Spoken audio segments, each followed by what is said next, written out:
Is the Sony FX30 even a cinema camera? And does it really matter if it is?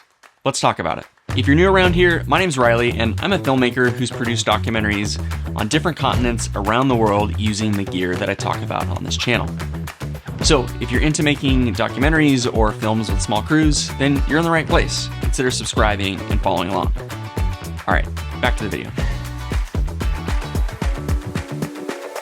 So recently, Sony announced a pretty cool firmware update for the FX30 and the FX3, announcing that it is going to eventually get shutter angle. Now, I won't go into too much detail about what this is technically speaking, but the reason why I bring this up is because after this announcement, I saw a lot of honestly fun and clever thumbnails of people saying that finally this camera, the FX30 and the FX3, because it's going to get this feature, is now worthy of the title of being called a cinema camera.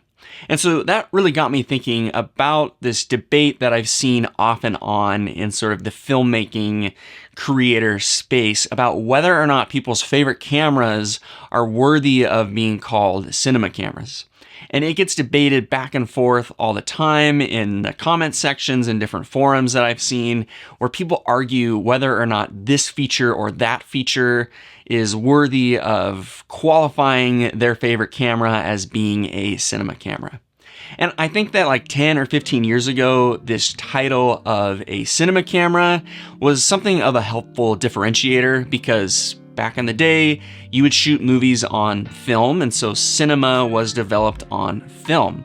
And then eventually, as digital got better, you had camcorders, the DSLR revolution, mirrorless cameras, and you had other sort of high-end cameras that were capable of rivaling the quality of shooting on like 35mm film. So you had companies like Red and Arri, and even higher-end cameras from Sony and Canon that were worthy of being called cinema cameras because the quality was rivaling that of like shooting on film and something that you would see in a cinema. And eventually companies like Blackmagic came out and were pretty disruptive, and other companies like Sony and Canon started releasing more and more affordable cameras like the FS7 and the C300, and other cameras like eventually the A7S and the R5 and the FX30 and the Red Komodo that were much more affordable and had varying degrees of these features. And so I think this led to this sort of internet debate about whether or not everyone's favorite camera and everyone's personal investment that they had this emotional attachment to was worthy of being called a cinema camera or not. Now, it's sort of kind of a fun and honestly a little bit of a petty discussion, but I bring this up with the FX30 because it reminded me of something that happened in 2018 when I went to NAB. I got to meet Philip Bloom and a bunch of my other favorite filmmakers and creators, and it was a really cool experience. And for the most part, everyone was willing to talk to me and was very humble and gracious with their time. But I did have one bad experience with a director/DP who I had followed for a long time, and I won't name this person on the internet, but this guy was just flat out rude to me and a group of people that had waited around to talk to him. He was scheduled to do a short talk at one of the booths. He was late. He showed up, did the talk, and just kind of blew the group off. He went and just wanted to see his demo reel viewed on this large screen and wouldn't give us the time of day. We were all kind of scratching our heads looking at each other after he rudely blew us off. Well, one of his friends who was a DP that shot on Red came up and was talking about the recent release of Red's Gemini. It was a low light camera that was a DSM-C2 model that was kind of a favorite amongst a lot of documentary and run and gun filmmakers. Now, the thing that was really discouraging about this interaction was that the two of these guys proceeded to kind of drool over the Red Gemini, but then just make fun of Sony's A7S II. And myself and several of the other people that were standing around waiting to shake this guy's hand and thank him for the value that he had given us online were honestly a little bit discouraged and just kind of dumbfounded by the fact that this guy would take his time to put down a camera that was a pretty good tool for what it could do back in the day. It's something that I took to the Middle East and to Africa multiple times to shoot multiple documentaries that raised over $1 million for different nonprofits. It's a camera that I'm proud to have worked with, and it's honestly something that kind of helped get my career going. And so to hear someone who I used to admire rip into this camera for not being a cinema camera is something that got me thinking over the years about kind of this petty internet debate about what is and isn't a cinema camera. Now, I'm gonna say for the record, I think that the Fx30 absolutely is worthy of the title of being called a cinema camera. It is, after all, in Sony's FX lineup, so Sony classifies it as a cinema camera.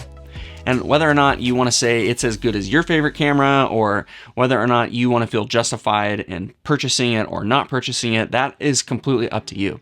But the fact is that this camera for under $2,000 is incredible for what it does. And it rivals the images of cameras that are 5 times its price. It's got great dynamic range, it's pretty good in low light, it has a RAW codec if you're willing to shoot externally, it has really good ergonomics for documentary shooting, like audio inputs and a top handle and decent preamps. And again, the image just is flat out good with a high resolution and slow motion options. So I think that this camera is worthy of that title, in my opinion, because you could shoot a movie on it if it's something that you wanted to. Now, I'm not here to debate you on whether or not your favorite camera is as good as my favorite camera. But what I am here to say is that I think the fact that cameras that are priced at under $2,000 are probably worthy of being called a cinema camera with just how good they are means that the burden of telling a good story and producing a good image is no longer on these tools and whether or not we can afford them. That burden of producing a good image and telling a good story is now on us as filmmakers. It honestly is the best time to be a filmmaker with how good these tools are, how good of an image there is, and how accessible filmmaking and storytelling now is.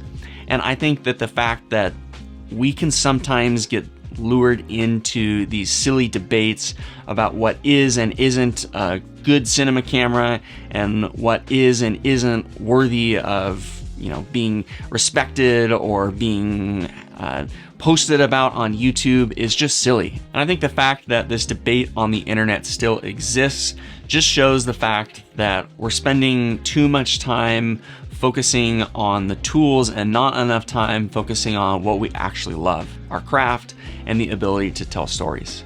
Now, I've certainly been guilty of this in the past. It's evidenced by the fact that I'm even making this video here today. But my hope and encouragement to you with this video is that it really is a good time to be a filmmaker. And if you're someone like me who's bought an Fx30, it probably is time to just get out and shoot with this thing, because the images it can produce are incredible, and I think the stories that we can produce are equally as good. All right, I'll catch you guys in the next one.